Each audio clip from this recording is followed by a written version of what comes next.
Hey everybody, welcome back to another Prefect Live. I'm Chris Reuter, and today I'm here with Ben Welsh. So, hey Ben, how's it going? Good, thanks for having me. Absolutely. So Ben is an LA Times journalist, and this is really cool, a John S. Knight Journalism Fellow at Stanford. I see you've got the hat on today. He's been spending the year working on the Big Local News Project. So, first thing, I'd love to hear, what is the Big Local News Project? What are you working on?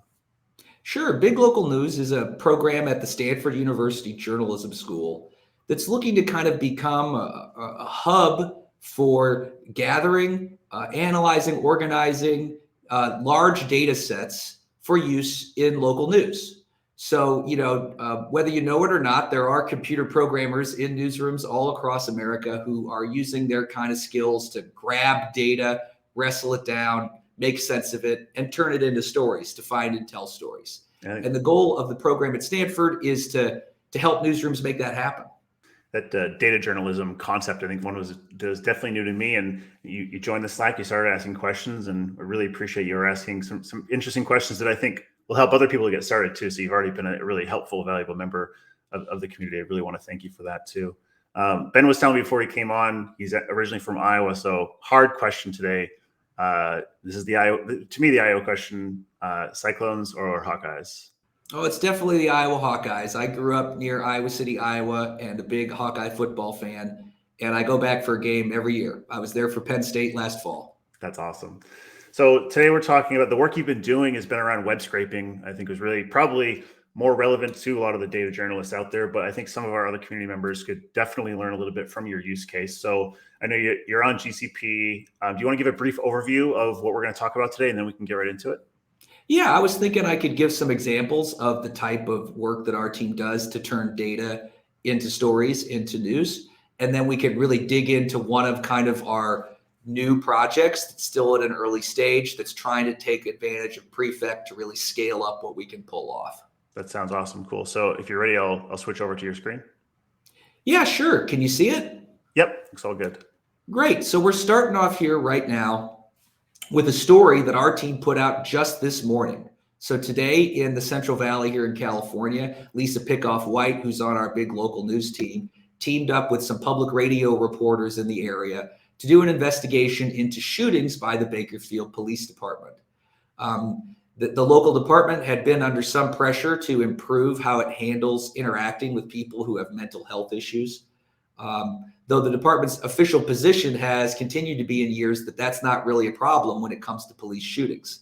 Well, what Lisa and her partners Molly and Sorith is they built a database where one didn't exist, is by filing public records requests that allow us to access records thanks to a new state law that kind of opened up what you can get.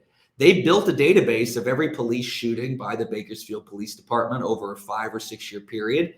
And then they went through and read them all. And so that's a process of like gathering big stacks of paper and PDFs that you get back from your records request, and then using a sort of database frame of mind to kind of convert those raw records into a spreadsheet and into something that you can analyze so that you can say something a little more authoritative than just talk about 1 or 2 cases. And if you were to check out the story, which I encourage you to do, you would see that they found that about 40% of uses of force during that period were linked to or were against a person who you could say had some sort of mental health or sobriety issue at the time of the event, which is much, much larger than the official police estimate, which was only about 3%. So the story unpacks all those issues and talks about how the police department is facing the challenge of really stepping up to take that on. And to me, this is one example among many of the type of work that our team tries to do to kind of convert public records and sort of the raw information that's out there in the world and on the internet into structured information that we can interrogate, analyze, and report on. Our project, Big Local News, is like a website at biglocalnews.org. And it's also a GitHub profile where we're posting, dozens of open source code repositories that power kind of the work that we do. And in some cases, it's like Lisa, it's a little more ad hoc where you're converting semi-structured data into structured data. But in other cases, the process is quite a bit more automated. in our world of data journalism, a really common challenge is what is, I think everyone on this call probably knows about, but it's called web scraping, which is really writing a sort of computer script or spider that can walk across the web, pull down pages, and then extract kind of useful information out of those pages into some kind of structured form. And, obviously in the case of the Google spider, that's done in service of creating a great search engine. In the case of journalists, it's often about getting databases out of the government that they might not otherwise want to give you or might be hard to get at. And so a lot of our projects on our team are going to try to scale up large-scale scrapers that we think will be useful to many, many news organizations across the country through the power of scale, but that the individual news organizations really struggle to pull off on their own. And so if you check our GitHub profile at Big Local News, you'll see quite a few examples of those. One that I've been working on recent weeks that doesn't involve Prefect, but is sort of more a finished product, is related to scraping layoff notices under something called the WARN Act. And so the WARN Act is a federal law that requires companies to disclose when they lay off a lot of people at their factory or company. But that data is not consolidated into a single database anywhere. Each state collects it separately via different means. And so with Stanford graduate students and partners in journalism, we've written web scrapers for about 40 state websites that flow those all into a single database and then allow us to write, say, a Slack bot that will notify reporters when a new listing has come in. So that's an example of like a scraper in motion. Just if you're interested in other Big Local News projects, just yesterday on our blog at biglocalnews.org/posts, we put up this story by Dilcia Mercedes, which rounds up about a dozen different stories from around the world that our team worked on, partnering with news organizations to turn data into news about COVID. And so that includes helping journalists in Peru build a database of COVID among indigenous people in the Amazon who weren't being well tracked by the government there. It also includes working with people in the Bay Area in California to analyze the billions of dollars of emergency loans sent out by the US government under the Paycheck Protection Program, and which found pretty wide disparities in where those went. And lots of other examples here for different news organizations across the country, and kind of making those stories happen through software that we write, through records requests that we file, through partnerships with news orgs, and through like tools we put together for reporters. Kind of the mission of Big Local News is to make a lot of these stories happen that wouldn't otherwise, be stories that are told. And so that's kind of the broad overview of what we do. If anybody's interested in learning more about it, I would say check out the website, biglocalnews.org or github.com/biglocalnews. An awesome, I think, purpose why you guys are doing this. I think, but also one of the reasons why you're here talking about it is that a lot of overlap with potential use cases for some of our communities. So I think really great to see the work that you guys are doing, and also interested. I think it's just really interesting. A lot of people are doing screen scraping, believe it or not, all throughout our community. And we've seen it, screen scraping and PDF scraping. We just had a blog that came out actually on PDF called PDF to Snowflake by John Luciano on our team, which did something very, very similar. That's awesome. I mean, parsing PDFs is really a big challenge for us in the police accountability work. You file a records request and you often get back hundreds or thousands of pages of PDFs that are in really unusual shapes and sizes. We're also getting a lot of unstructured video as well from those requests, like body cam footage. And so one of our major projects over the next year, I won't get too in depth about here today, but we're definitely looking for tech people to help on, is how can we build kind of a big database of PDFs and video and get some entity extraction going on so that we can search and find stories in that haystack of information without it costing a ton of money, right? And in a way that ultimately yields kind of stories. So where's Prefect come in though, right? Should we get to that? Yeah, let's do it. Okay, cool. So like one of the big projects I worked on the last couple of years was obviously covering the coronavirus. At the Los Angeles Times, I was, until recently, the editor of the data and graphics department. And one of our major initiatives was to track coronavirus in the state of California. Starting in March 2020, we began writing web scrapers for all kinds of state websites, but also for the 58 counties across the state to try to get as much information about COVID as possible. And we ultimately were able to create a web scraping system that runs open source on GitHub at California Coronavirus Scrapers, that runs something like 50 to 100 web scrapers, all throughout the day and night to pull down data that then goes onto the data portal that is kind of the most popular page on the LA Times website, where the numbers are then surfaced for the general public. And in this case, we were able to get by just using kind of GitHub Actions and little itty bitty Python scripts, because none of them were especially that complicated. And the data that we were gathering was pretty, by Silicon Valley standards, pretty small or simple, right? A few hundred or a few thousand records, a single file. And it really was just writing about a lot of little scrapers. Doing that, we were able to pull it off entirely for free using this kind of system. But that's not, there's often challenges that are bigger than that, where we need bigger and better tools, which is where Prefect comes in. And, part of the goal of big local news is to do scrapers that are bigger than news organizations can really pull off on their own, right? And there's a couple classic examples of this that news organizations across the country have all kind of tried and mostly failed to come up with a sustainable solution. And that's really to monitor your local government and analyze it better through gathering data. One would be, your city council. Everyone has a county government or a city government that has some kind of website that is just churning through documents about agendas, meetings, votes, decisions happening in local government.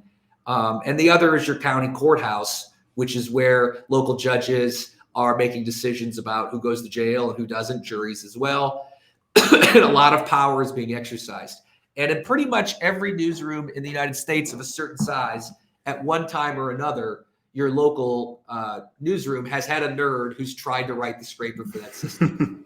and in some fraction of those cases, they've actually succeeded. Hooray, right? And maybe you came up with like a little private search that ran under their desk at the office, right? Or maybe you did like a couple good investigative stories where you analyzed evictions by landlords or racial disparities in sentencing or who knows what. But ultimately that nerd got another job, or the county website changed, and just like keeping those kinds of systems up and sustainable, there just really hasn't been a solution for that. And so that's a like space, to use the tech word, where big local news is looking to kind of enter and see if we can come up with something that's a little sturdier. And so we have two open source repositories you can find on the big local news site. One is called Civic Scraper, and the other is called Court Scraper. Let me call that up real quick. And they're, just free and open Python libraries like you've seen before that have kind of class-based systems for scraping kind of the major platforms or vendors that serve hundreds of local governments across the country. So there's really 5 or 6 companies that create kind of products they sell to local governments to do court records or to do city council records. And if you can write a scraper that extracts the data from those vendors' sites, you get a lot of bang for your buck. There's one vendor called Civic Plus, who you can find inside this repository. And if you scrape all the Civic Plus websites or all the Granicus websites, that's another one. You're suddenly gathering city council records, or capable of gathering city council records, from literally hundreds of governments across the country. And so our goal is to try to get as much bang for the buck as possible, to write scrapers that really target the large vendors that serve lots of areas, and then to run spiders that then jump across as many local venues as possible and try to build one big national database of city council agendas and county court decisions. And so we're at a stage of these projects where we've got kind of the draft Python applications, we've got some of these scrapers ready to go, but now we actually need to run the damn things, right?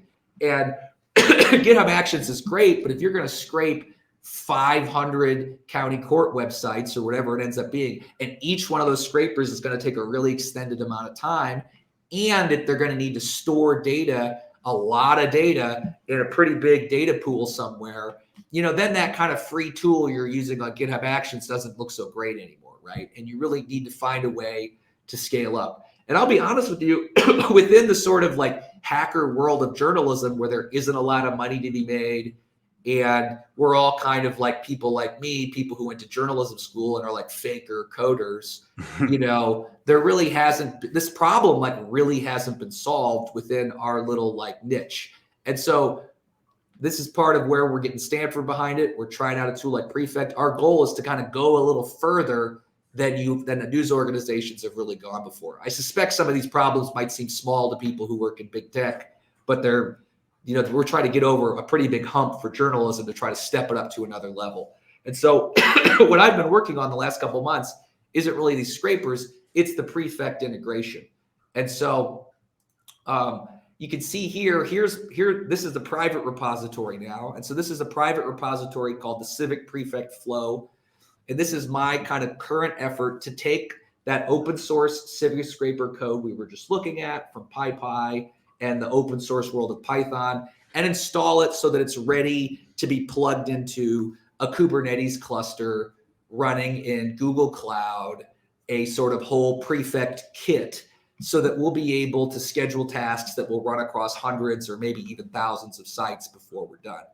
And so this is pretty basic Prefect stuff, but you can see that it's based on a GitHub template, which is also open source. So we've created an open source template called Prefect Flow Template, which is kind of the current like best knowledge that I've been able to assemble for myself personally by bugging Chris and his colleagues in Slack, by doing a lot of hacking on my own time at work. This is kind of the bare bones for how you would take a Prefect flow and plug it into Kubernetes and Google Cloud. And so you can see in here some pretty basic like hacks I've come up with for managing development versus production environments, where the code itself is going to be stuffed up into Docker inside the Google artifact registry, and the run is going to be done by a Kubernetes agent, the size of which is kind of dictated by some of this config here. And this code is pretty much ready to go for anyone who would want to experiment with it or try to use it. Besides just kind of figuring out how to manage the toggle between the two environments, I'm pretty proud of what we've been able to do here with GitHub Actions integration, where we have a workflow that's included with this that has kind of a continuous deployment, so that every time if you've ever done a GitHub release, every time you do a release on GitHub or you kick out a new version, this will actually trigger a deployment into Google Cloud automatically, where the Docker image with the code that's going to be run will be re-uploaded and versioned into Google Artifact Registry, and the Prefect flow will be re-registered with our Prefect account kind of automatically. And so just through a little bit of kind of configuration of some of these goofy tools, you can make it so that you're able to push out new iterations of the kind of flow without it being a big goddamn hassle to like shove the VCR tape into the Google VCR. And so that all kind of ends up inside a Kubernetes cluster, which you can see here, where right now the only thing running is currently our Prefect agent, which is sort of the always on watcher that's waiting to be told to do something. And that's configured through a separate private repository, by the way, which if people are interested in how to do a Prefect agent, which is a little different from doing a Prefect flow, and is kind of part of learning how to Dougie within this kind of system. We've got a private repo there. I'd be happy to share some of the stuff I've learned on. And we actually did a post on our blog which walks through all the steps on how to deploy your Prefect agent to Google Kubernetes engine, which is just a lot of really annoying G Cloud commands, which I'd be happy to talk about, but I don't want to bore you. But the result is that when the Prefect scheduled task is kickstarted within Prefect, the agent will pick it up, and then we'll just create workers here as dictated in the flow, and they'll do the thing and keep moving. And so we're at a stage now where we've kind of like learned enough Prefect to get all the kind of ducks in a row and the pieces in place. And over the next few weeks, we're going to look to really start slotting in the scraper and scaling up how much data we're gathering. That's something that's still actually ahead of us. But my hope is that by the end of this month, we'll really be we'll be running one of the biggest scrapers in journalism, I think, by the end of the month, which is pretty exciting. Then we got to figure out what we're going to do with all that data, which is a whole other challenge of analysis and and data science. But that's a separate kind of question entirely, I suppose. That's awesome. It's really funny. I think 2 weeks in a row, we've had community members on PrefectLive, and 2 weeks in a row, it's been the same pattern of deploying a Docker agent via GitHub Actions. So it's interesting to see you're doing it in Google Cloud. I think that Henning, who was on last week, was doing it in Azure, but it's an interesting pattern that we're seeing out there, and I think will be really, really helpful if other people were to see it. So we'll highlight this blog post when we post this on our YouTube too. I think the trick is really getting into this thing called the Google Artifact Registry, which is really like their private version of PyPy in some ways, right? It's a place where you can like ship private Python packages, private Docker images, and then version them so they can kind of get kicked out. So here's the Docker image for our agent, and here's the Docker image for that prefect flow. And every time we do a GitHub release, it just stuffs another version of it kind of in here, right? So you can see this one's been versioned a few times. And so like learning that is kind of the trick on the Google Cloud side. And then the GitHub Actions side, we have another post that kind of shows this too, which is how to push tagged release to Google Artifact Registry with GitHub Action. This really gets at the challenge of integration with GitHub, which is not especially hard, but it requires you create this thing called a service worker or a workload identity federation, which is really just a bunch of gobbledygook for like, how do you create a special user that GitHub is allowed to use to muck around with your Google Cloud, right? But like, just like creating the user for the action to talk to Google Cloud requires like 6 or 7 like crazy G Cloud commands and like permissions. And so the first time you do it, it's kind of wild and crazy. But once you're done with it, it's pretty simple to just like plug it in. You have a talent for synthesizing things in a really, I think, interesting way, and I would agree with you. It is just a bunch of gobbledygook in order to create a essentially. Oh my God, a workload identity pool versus like a workload identity provider. Like, come on. Yeah. So you and I were talking before we went live a little bit about your experience when you started with Prefect too, and I think that a lot of users experience maybe some of the same challenges you may have. I'd love for you to talk about those a little bit briefly, and then maybe we can help to push you in the right direction. And then secondly, if you have any thoughts or experience on Prefect 2, which is or Orion. Yeah, I mean, so I'm a Python guy. I've been doing Python for 15 years or whatever. I wouldn't say I'm an expert. I'm more of like a journalist hacker type, but I'm comfortable with Python. It's what I like. I have opinions about it. You know what I mean? I've gotten to that stage.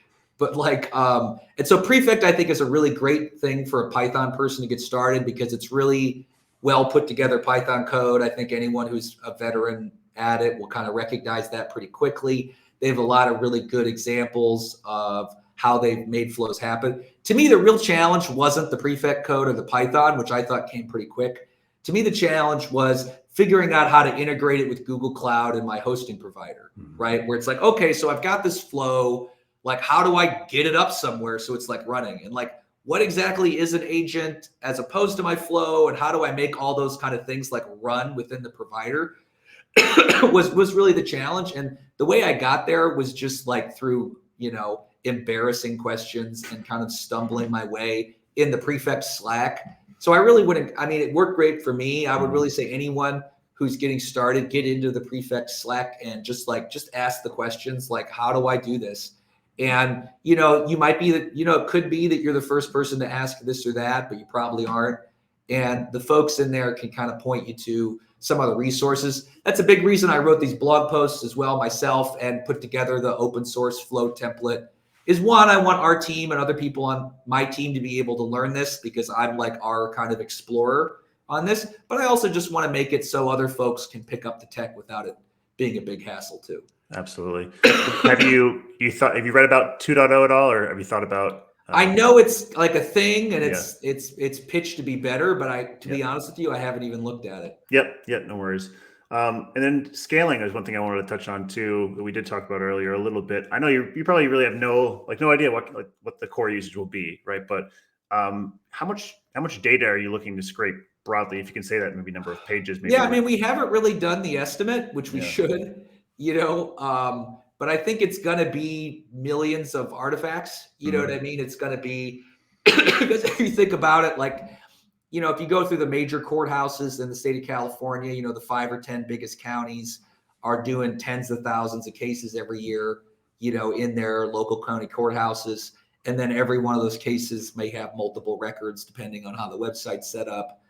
And so I think that stuff's going to multiply pretty quickly. So I think we'll probably end up in the millions or tens of millions of records without much trouble, before we get too far, So I think it's going to be in that ballpark, which for journalism is big, Yeah, and really interested to follow the scaling story, and I think it'd be really, really cool to, either have you back on here, or at least to see how fast, how much you've scaled, and how totally. Yeah, and I think because there's going to be two things to it. There's the workers to just go get it, but then there's just like the static files, which is like, where do we stick them, and then how do we do anything with them efficiently? This is one thing that some of my good friends work on the Panama Papers or the Pandora Papers, which are projects I bet people on here have heard about, which are these huge leaks from Central American law firms that hold offshore accounts for the world's wealthy. And they have to deal with, millions of PDFs and records for their stories. And they find that it's so costly to run like a data science operation across the entire set that they tend not just to do it. And there's a way in which I think there's a lot of potential to take what people have, developed in machine learning and AI techniques to try to wring more out of these like data sets that have a high public interest value, but the cost is really sometimes an issue. And then, even though we are hackers and coders, we're not AI specialists, right? And so knowing the right thing to do is often kind of a trick too. Absolutely. So if people want to know how to support you or Big Local News, how can they do so? Well, we got all this code that's open source. The Warren project I just talked about briefly has more than a dozen outside contributors. And so if you're interested in writing a web scraper that's part of one of our projects, or just getting involved in improving some of our open source code, there's a lot of opportunities on the GitHub page just to jump in and grab a ticket and do it. Also, like, you can always just reach out to me and I'd be happy to plug you in this way or that way.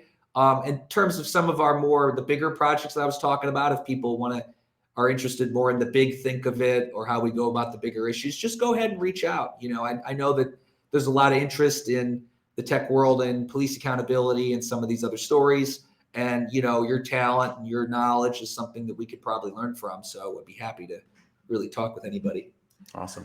Well, Ben, unless you have anything else that you want to share, I really, really appreciate you coming on PrefectLive. Anything else for the crew out there? No, thanks for having me.